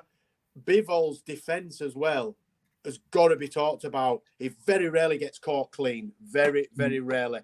Rolls him. Yeah, and I think if he's on point, for me, he's just better at defense, timing, and judgment of distance to get into a war with Beterbiev. So I don't believe that it's going to be anything other than unanimous points. I've got a question for you. Does that make him even Beterbiev? Is that? We've got some. I'll go to you, Liam, on your thoughts in a minute. I'll get through some of the predictions in the comments. So Jam's boxing chat is going with Bivol. Big up Jam's boxing chat. Age has to catch up with Beterbiev. You have to remember, Jam, you're right. He's had lots of injuries. Nearly 40 years old, or he is 40, I think, by the time Fight Night comes around. It has to play a factor. I think Bivol could put it on him. Absolute Boxing Jack says, completely agree. That's definitely a possibility. Horkan, big up Horkan. He's got Dimitri Bivol winning a unanimous decision. Yeah, can most definitely see that. The way he dealt with Canelo showed his class. I think it'll be similar job versus Beterbiev. Yeah, you have to remember, like you said a minute ago, Jason, about he didn't get hit really by Canelo. Like, Canelo hits everybody. You know, he might not knock everybody out, but he definitely hits absolutely everybody. Jabbit Boxing, big up Jabs. Thanks for tuning in, mate. Appreciate that. Thank you very much. Big up Jabbit. Hope you're well, sir. Cheers, mate. Wayne Herman, big up Wayne. Bivol for me, but just Beterbiev can't be taken lightly yet. The man's heart is nails. Injury could hinder it. Oh, yeah. Who wants it more? Yeah, most definitely. I'm not for 1 minute dismissing Beterbiev's resume, and I've seen what he can do, and I know what he can do. I just believe that the longer we've had to wait for this fight is only benefiting one guy, and for me, that's Dimitri Bivol. We've seen him come off 2 or 3 year layoffs, and I won't say he struggled against Craig Richards, but he didn't look himself. We're not at that point now. He's been fairly consistent in, he's had a couple of fights a year and whatnot. And I just think the younger, fresher guy has slightly better boxing ability, slightly better timing, slightly better footwork. And I think it's all those stacked in his favour versus Beterbiev, who's coming off a serious injury. It's career-ending for some in some sports and other fighters, and his age. I just think it's all against him. And unless he catches Bivol clean and cold, then I can't see him winning on points. Yeah, most definitely. Horkan, thank you very much for that. That means the world to us. Great show, guys. Would love to join the show. Horkan, thank you very much, mate. Absolutely, anytime you are. I flip-flop. My personal thing on it now is I just think that Beterbiev, he just does the Callum Smith performance in January. It feels like it was a lot longer ago than January now, but I can't look past that. Callum Smith is a problem. I know he went life and death with Anthony Yard, and it was an unbelievable fight. I was only talking about this with, I actually think it was Horkan the other day. It was an unbelievable fight. You guys remember it too, how good Beterbiev Yard was, but he has got that dog in him. The one thing I think everyone needs to consider is I think it's safe to say that Bivol can't knock out Beterbiev. Bivol's not really a puncher. Like he had his first knockout against Malik Zinad in his last fight. He hadn't had one for. He gets caught though, doesn't he, Beterbiev? He does get caught. Beterbiev, Callum Johnson dropped him. Yard hurt him, and he's been hurt. He's been dropped. There's no doubt about it that Beterbiev is there to be hit. But does Bivol have the power to hurt him? For me personally, not. Jabbit, good man. Jabbit, Beterbiev is dangerous, but the inactivity and injuries won't help. Yeah, definitely. Bivol UD, better footwork, better output, and variety be too much at this point. Yeah, I think Jabbit's got it bang on there. That's definitely a route. I am leaning Beterbiev, to be fair, but for the last 3 months I've been Bivol UD, so I'll probably be back on the Bivol train by the time Fight Night comes. Wayne, by the time could well caught up with Beterbiev. Yeah, I think this will be his last fight, regardless of whether he whether he wins, loses, or draws. Couple of other boxing points to cover, guys, or anything more on Beterbiev Bivol? I've got something I will talk about if you've nothing else to cover on that.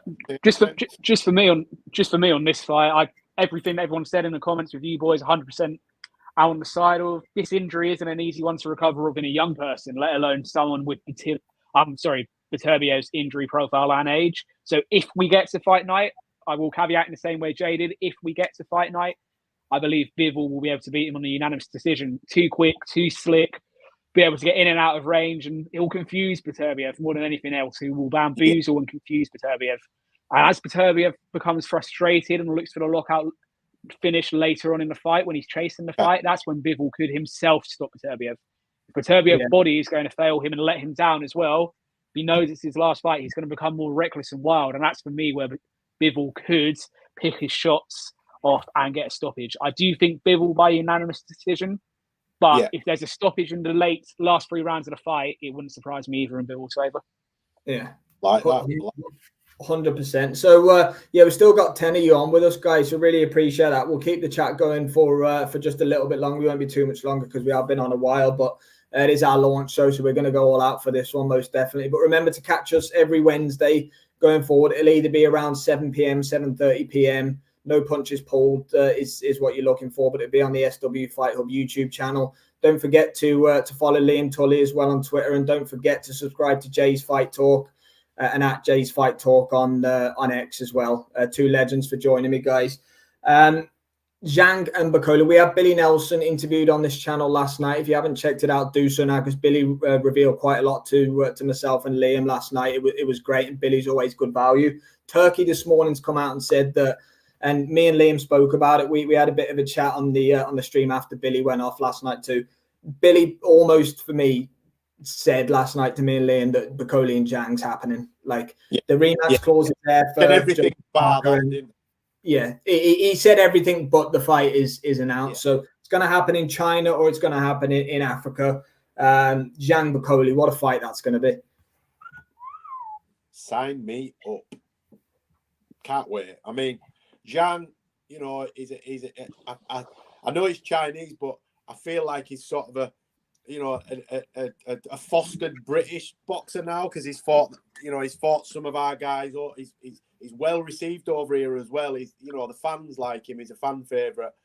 I feel for Martin Bacola. Martin Bacola's he's had a bad deal, really. He's had a raw deal. Yeah, he's having to do it the hard way, isn't he? Anybody that knows boxing knows that Martin Bacola's been knocking on the door of fighting any of the top guys, British or world level, for years. Anybody that knows anything about boxing has heard about Martin Bacola. Not just Billy and his sparring stories, right? I'm on about people within boxing have been talking about Martin Bacola for years. His brother boxed Makabu. His brother's Makabu, isn't he? That Tony Bellew beat for the Alinga Makabu. That's his brother. Yeah. No, but his brother got the fights, but Martin Bacola could just never get the fights. Do you know what I mean? And he's had to go and box somebody. Let's be real. A lot of people thought Anderson were going to beat him. I didn't. I picked Bacola to win. But a lot of people within boxing, he was sent out there to be sort of a name for Anderson to springboard off. He was Anderson's coming out party. Yeah, Martin Bacola's turned that on its head and said, right, you can't deny me now. I'm here. I've beat the boy who's meant to be the next big thing. What you got for me? Do you know what I mean? So for me, I'm over the moon that Martin's got this fight. Zhang deserves a decent name as well. I'm just intrigued to see where they make it, because I believe that they both sort of will. We've just seen Bacola arrive in the Congo, and it was like, imagine what it'd be like if he wins a world title. There were hundreds of thousands of people. Oh it'd be insane. It'll be. We said this to Billy last night as well, didn't we? Mm-hmm. We spoke to Billy about how possible is it to get it out in Africa, and he said he's had that look on his face that he had a few times last night in terms of it could happen and possibly something in the background's being worked on that's going to be revealed. You just that'd be massive. Never know. It'd be massive. And Zhang's like that in China. I've seen. Oh yeah, huge. Zhang in China. Star He's a in big China. deal. So this actually could be the biggest fight in the heavyweight division, and he hasn't got a title on the line. I think they'll go China. I think they'll do it in China. I think the bird's nest. The bird's nest. They've had the bird's nest on standby for Zhang for at least 3 years. That would be phenomenal. The problem for me, though, is the atmosphere in China will not be as good as the atmosphere in Africa. I agree with that. Yeah, be a spectacle. No disrespect, but I know it's different. But the Japanese fight cards, I know they're on a Tuesday morning. Yeah, they're just a different kind of fan. Yeah, it's very silent. Yeah. They're very clappy out the rap, whereas we're a little bit more raucous. I know the Africans have been blowing the bloody vuvuzelas and clackers and God knows what else. But yeah, I'm excited to see that fight. I really am, because I'm leaning to Bakole. I just think he's slightly better in terms of his boxing ability. His hands are really fast. But Zhang's a problem for anybody in that. Yeah, Zhang just needs one. He most definitely does. I've got 2 more topics before we let it go, guys. Something I put a poll on Twitter earlier. Which is the better Riyadh season card, the Wembley or the Saudi Beterbiev Bivol? I'll let you go first, Liam. Wembley. I think Wembley. That's what I said. I think the matchups are more competitive for sure. Before we get accused of British bias here again, as we had on your posts last week, Sam, it's nothing to do with the fact there's more British fighters on the Wembley card. Like we just said, more 50-50 fights, more fights that actually have more meaning towards fighters' careers than what we're seeing on the Saudi card. But here we go, Jackson with the Saudi card. So we've got Wayne. Oh yeah, just going on to the back to Bakole Zhang. Yeah, the fight isn't going the distance for sure. Bakole's avoided for a reason. Big Band the same. Let's get Turkey to sort that one, Wayne. Absolutely, mate. 100%. Hawkan said the same thing. Zhang Bakole, what a fight. Yeah, we had Billy on last night. Billy Nelson, Bakole's trainer, guys. If any of you haven't watched it, he revealed quite a lot about the potential for that. He also said that Anthony Joshua was offered Martin Bakole in Africa as well. He confirmed to us that, and he said that was fairly recently as well.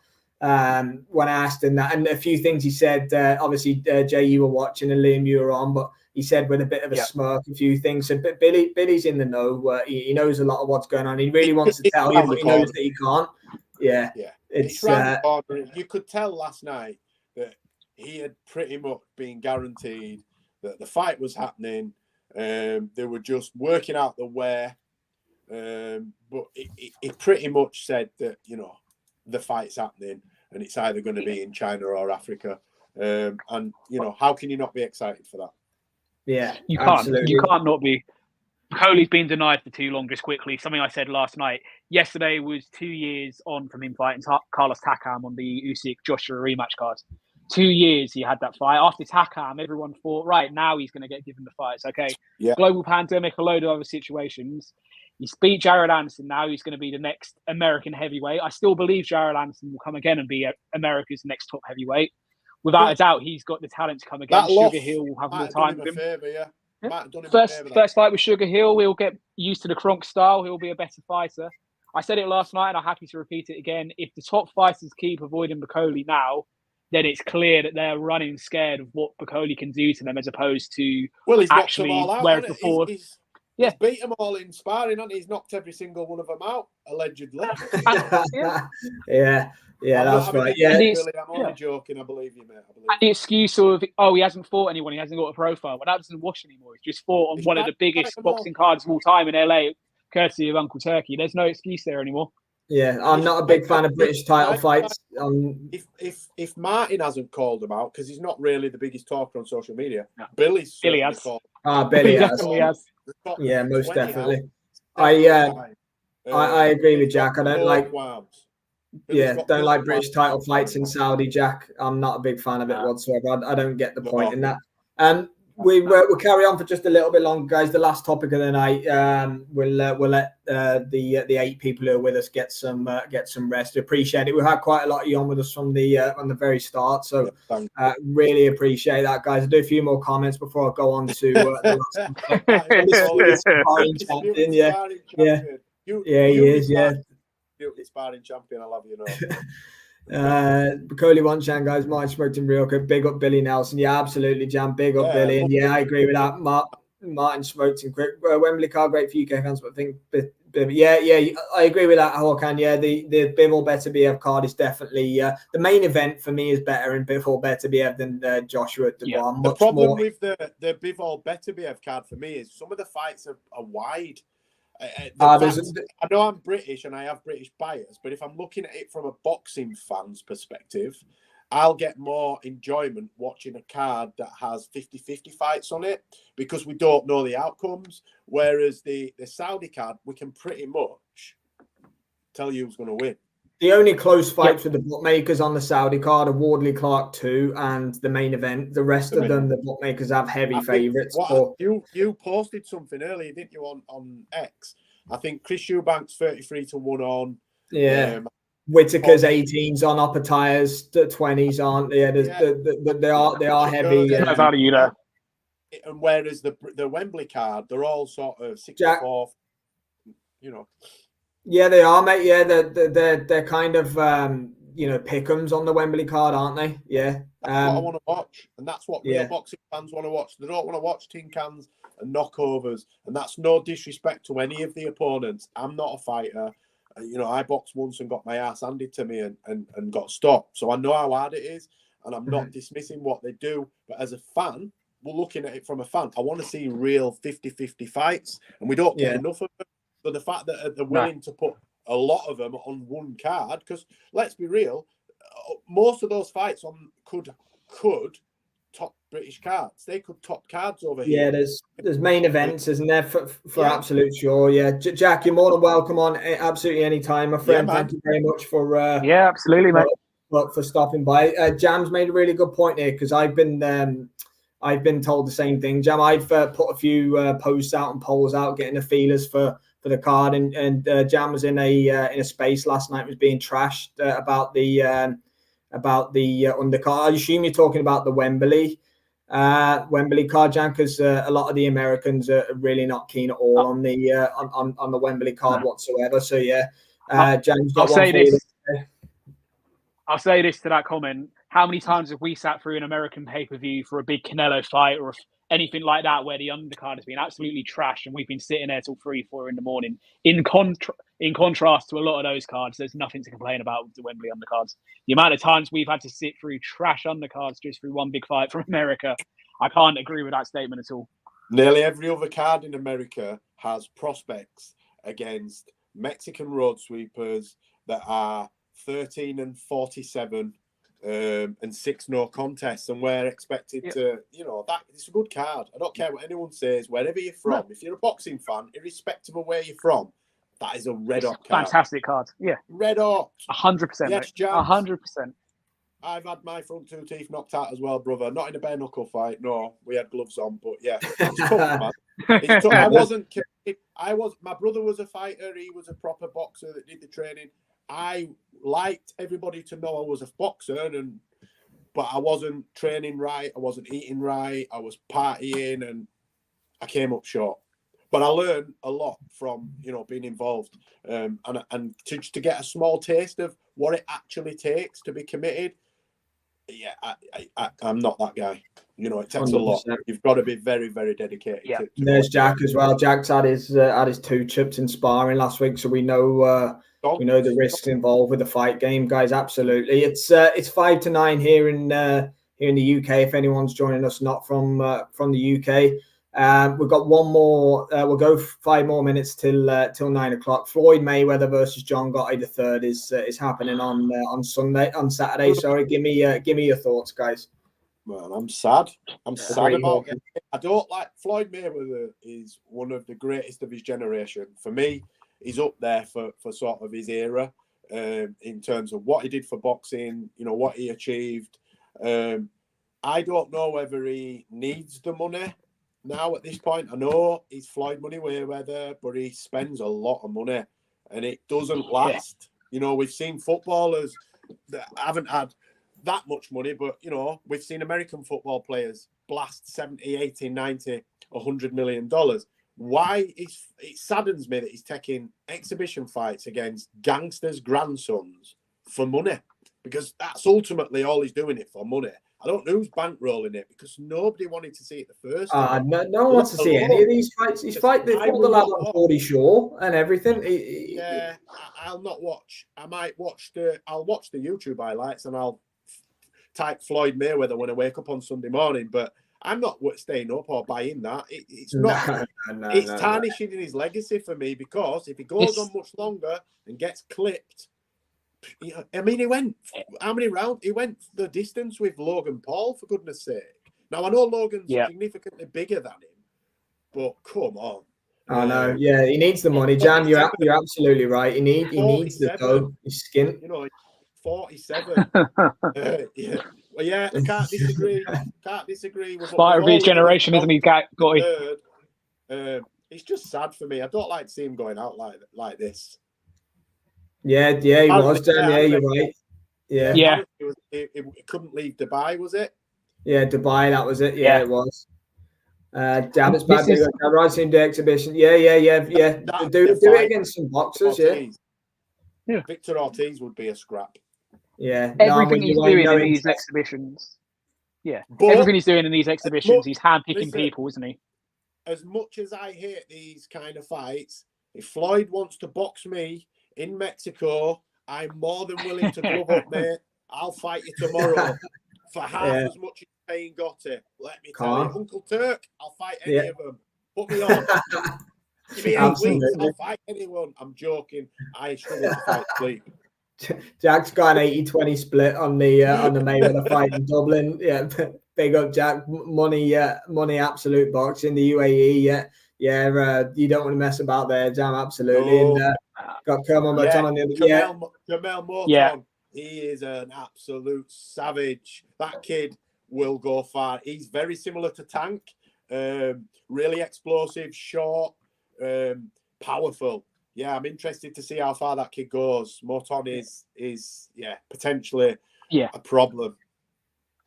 And here's the thing as well. It's a pay-per-view on DAZN in the UK. This is something I wanted to raise tonight. By the time we get to Bivol Beterbiev, from the start of August, we will have had Riyadh Season LA pay-per-view, this weekend pay-per-view, Canelo's pay-per-view, AJ's pay-per-view, and then Bivol. We'll have 5 pay-per-view fights in 10 weeks. Which is just ridiculous. That is. That's a good point. Yeah. That is. It's 23 quid a pop, apart from the Mayweather fight, which I think is only a tenner. But even still, who realistically is paying £10 to watch Floyd at 4 a.m? I'm certainly not. I'm the same as EJ.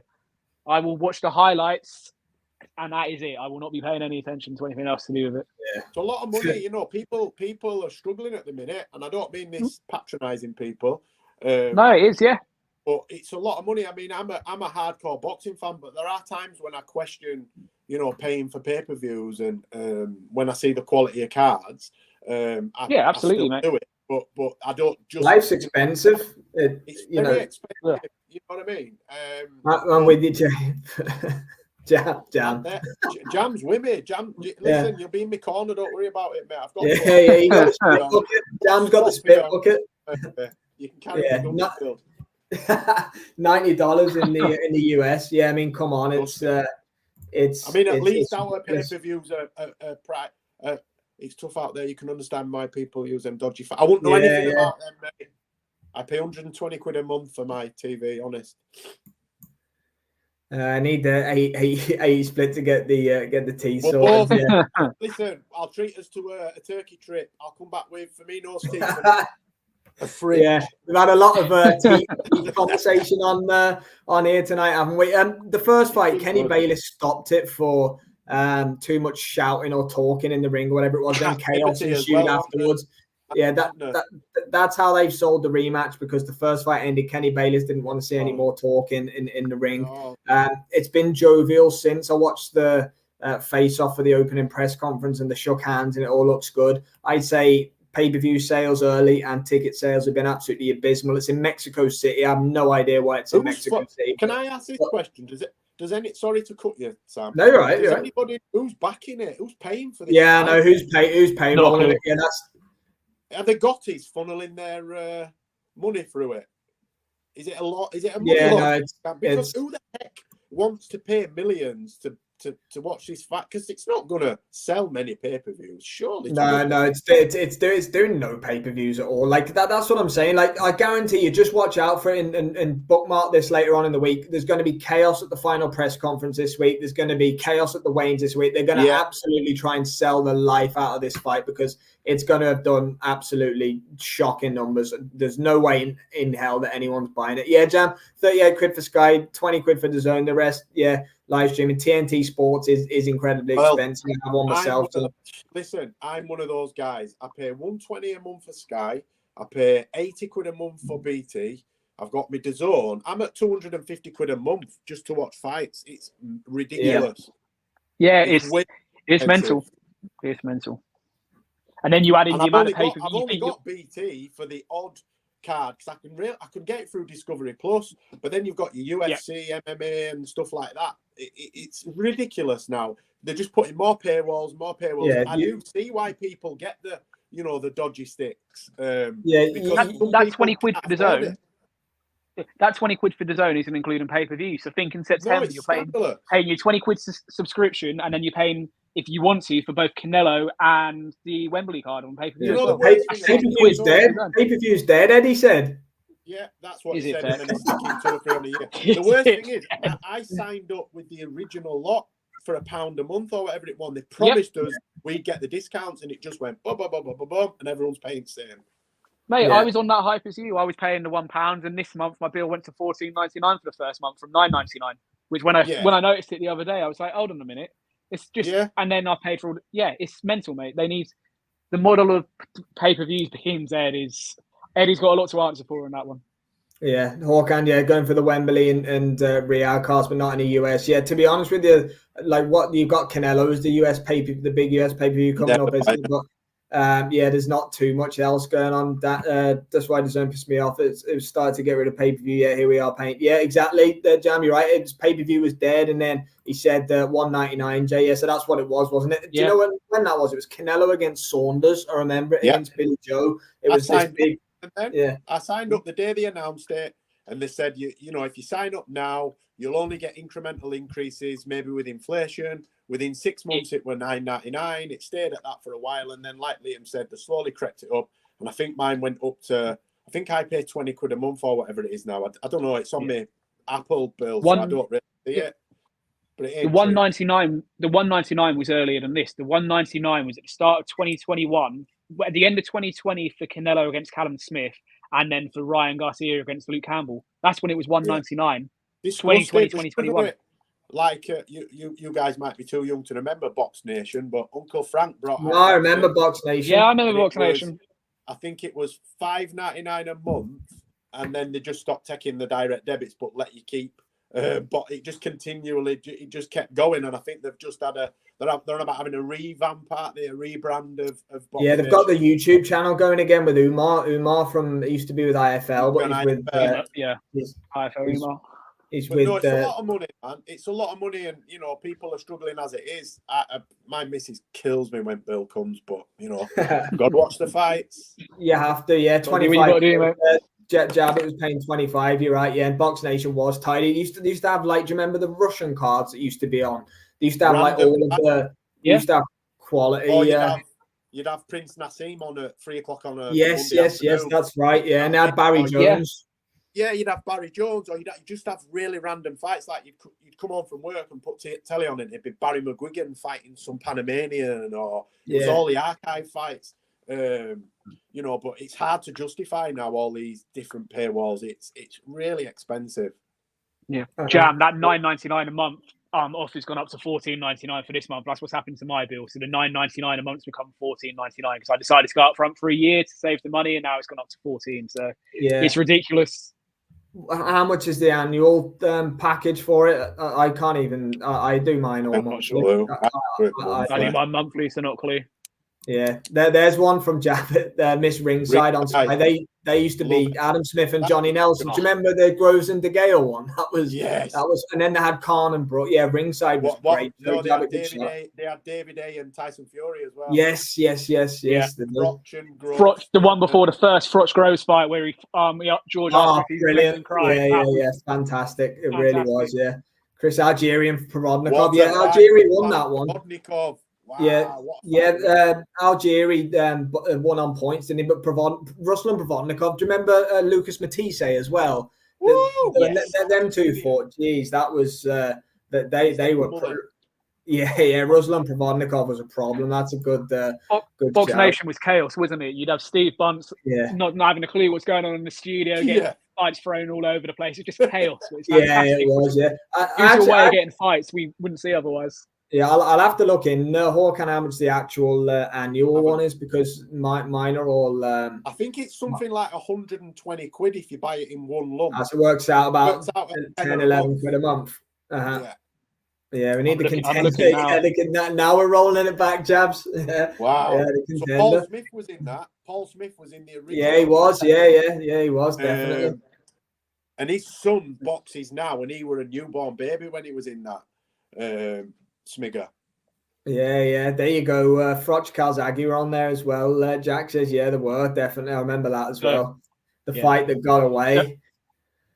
Yeah, to pay for the zone up front for a year currently is £99.99, but I know that's gone up. Right. Okay. Is going up to over £100, if not this month, next month. Yeah, there's Jam. So yeah, that's right. Jay. Yeah, there you go. So. Yeah, paid in full. Yeah, I shit you not, boys. I pay that per month just for Sky. Yeah. Sky, it's scandalous, man. That's a different show, mate. If you want to get into the price of broadband and everything, that's a completely different show. It's been. We'll steer clear. Yeah. Yeah, it's been ridiculous. But yeah, not a great deal of. I think Jared Hurd's fighting tonight, isn't he? In some. Is it tonight or is it tomorrow? I think it is tonight. I only saw it when I posted it, lads. Yeah, it's tonight. It's in a resort somewhere. Have a look. Yeah, there you go, Jack. We'll start our own ringside. Yeah, and Sky is a ripple. Yeah, I think Jared Hurd's on tonight, but yeah, the weekend there's not a great deal on, but Pro Box, that's it. Yeah, wherever that is against. Jason, it's in Florida. I've got a photo of it here. It's one tiered stand, and the room's about the size of this. Yeah, it's one of them kind of midweek fights that not too many people are going to be involved with, but. Pro Box, Hawkan saying Pro Box TV live on YouTube. Yeah, so if anyone Jam as well, it's free on YouTube. If anyone's stateside or if anyone in the UK is staying up into the later hours, you can catch a Jared Hurd fight on Pro Box on YouTube later on. I'm sure you'll be checking it out. Realistically, now August there's a few fights, but we're heading into an absolutely huge September. You got Nahoya Inoue versus TJ Dehenny. That's going to be on a Tuesday. I think it's the 3rd of September. Yeah, 5 a.m. That Hurd fight. Lunchtime. Then you have. I'll just get up for work, so I might watch it while I'm having breakfast. Yeah, absolutely. Then after that, you have Canelo, don't you? That's coming in on the 14th, I think, September the 14th. And then it's next Tuesday. Yeah, Tuesday the 3rd of September. Anyway. Yeah, Tuesday. And then you have September the 21st, the Riyadh season card, isn't it? There's some serious heat coming in September. Definitely. And you've got Dalton Smith on the 28th as well. So you've got Smith, card every single Saturday. Yeah, I think Hawkan is. I think every single Saturday you've got a good card. Yeah, I think. Are you going, Liam, to Wembley? I can't make it. I tried to get tickets but missed out. So unless my missus has got something lined up I don't know about, then no, I'm not going. I'll be on a watch along with you boys, hopefully. No, we'll definitely be doing that. Yeah, for sure. Yeah. Jay, you're not going to Wembley, are you? No, I'm not. No, no, it's not. Carry on, sir. I've never been to a card at Wembley. It's not a venue I really go to. Done Tottenham Hotspur Stadium for Joshua Usyk, but never done Wembley. Yeah, sneaky little card as well as a main event, should I say, is Bone Gardner against Delphine Pursoon. That's happening on a Friday night. Oh, sorry, Jam. I hope everything's all right there, mate. All right, Jam. Yeah, sorry, all right, mate. You can't go. King Callum Walsh on the 20th. Callum Walsh. He's backed by Dana White, isn't he? White. Yeah, he loves it. He's good. That Callum Walsh. He beat Yelusinov, one of the Yelusinov clan. I'd like to see him in a step up fight next, though. Yeah, that's right. Hawkan, right. Diego Pacheco's fighting, isn't he? There's plenty coming up, mate. We've got after this weekend, I think there's wall-to-wall boxing for the next 9 weeks. We've at least got one card a weekend to talk about, which is fantastic. Bring it on. Absolutely bring it on. Bring it on. Yeah, echo what Jabbit says there as well. Jam, hope everything's okay there, brother. Yeah, we do. Yeah, absolutely, mate. Positive healing vibes to you, brother. Yeah, Hawkan as well. Yeah, there's the Diego Pacheco card. Then there's another one on the 13th as well, isn't there? Yeah, definitely. And on that Pursoon against Baumgardner card, you have it's Michaela Meyer, is it, against Sandy Ryan? Sandy Ryan. Yeah. That's a good card. That. Yeah, I think that's Friday. Yeah, it's a Friday night card. That's the night before Dalton Smith card. So it's a Friday night. Yes, that's right. That's a good little weekend. That's following then Canelo AJ, and then the weekend after you have that. So that's. Tried to get an interview with him because he lives near me. No man, this is all I can say. He wouldn't give me too. Who was it we're on about? Let us know, Jack. I can't even think who we were. Callum Walsh. He's on about. Jack's based in Ireland. Yeah. Jack's based in Ireland. Right. What an ass. No need to be like that. London is just too expensive. London's too expensive. Yes, the best it is, mate. Yeah, the best. Oh, mate. I get a nosebleed if I leave M62. Paul Flotch against Lucian Bute. Yeah, what a fight that was. The Cobra came out and blitzed Lucian. He was expecting to lose that. Lucian Bute was the man. Oh, he was the man. That was like a Joe Calzaghe, Jeff Lacey job. That he was brought over to smash the. Yeah, that was a big deal, and Froch just ran through him. Yeah, mate, they done that at 2 a.m. in the morning, targeted for the American audience, for the Bute fans, similar to what they done with Calzaghe and Lacey. And Froch rips into pieces. Remember that well. Fantastic. Great fight. Yeah, most definitely. There's some good stuff there, guys. Yeah, we'll there we go, Hawkan. Presumably, but separate cards. Oh, sorry, separate cards. It is right. My bad.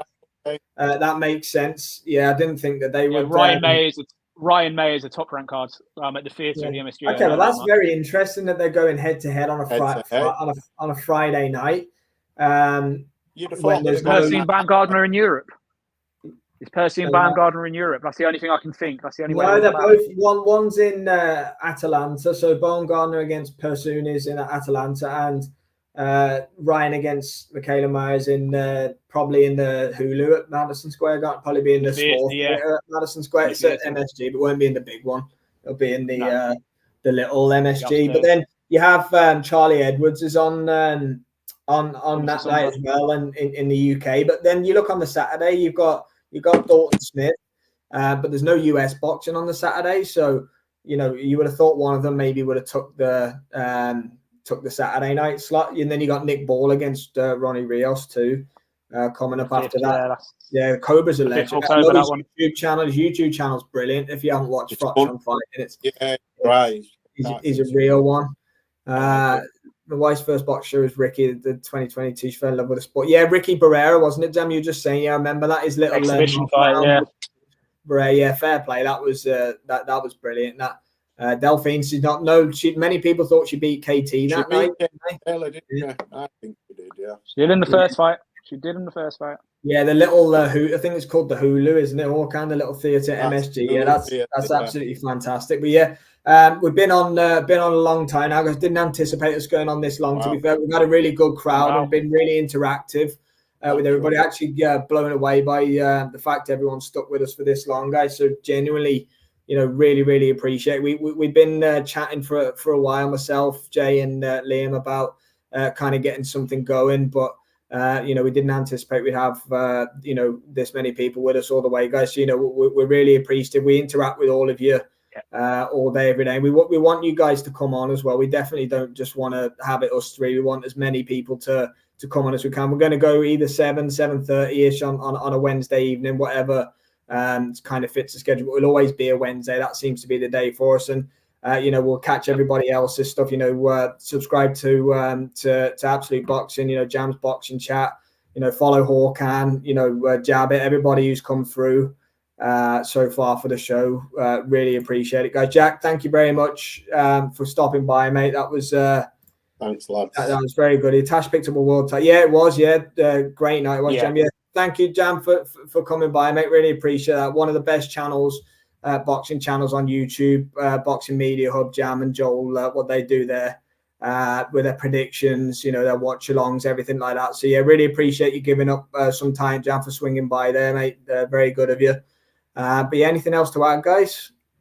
Not from me. No, not at all. Thank you to everybody for interacting. Thanks for your questions. Thanks for your support. As always, like, comment, share, and subscribe the video. Follow all of us. SW Fight Hub, Liam _Tully 9, and at Jay's Fight Talk. Thank you very much. Big up, Jabbit. Thank you very much for coming through, mate. Another very knowledgeable boxing guy. Jabbit Boxing. Follow Jabbit on X as well. I think there may be more stuff to come on the likes of YouTube and stuff like that down the line. So big up, Jabs. Thank you very much for that, mate.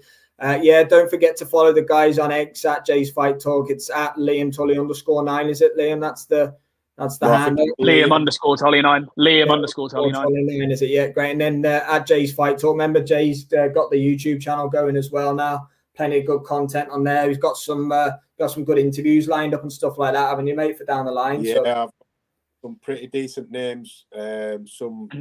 Well-established names, and then I've got some up-and-coming potential superstars lined up over the next couple of weeks. So yeah, stay tuned for some good content, hopefully. Yeah, good stuff. Announcement coming from me, hopefully next week as well. Something exciting project that I've got working on. Announcement hopefully next week, if not the week after, ready to roll into September. Oh, thanks, Jam. Appreciate that. I will say it's exciting. with Liam, it all will be revealed in the not too distant future, but this is something big that Liam's got on the horizon, so make sure you're following Liam on X and keep an eye out for what's coming, because in the YouTube and /X, the little boxing community that we kind of all have going on, which we all love, this is going to be big. So yeah, keep an eye out for that.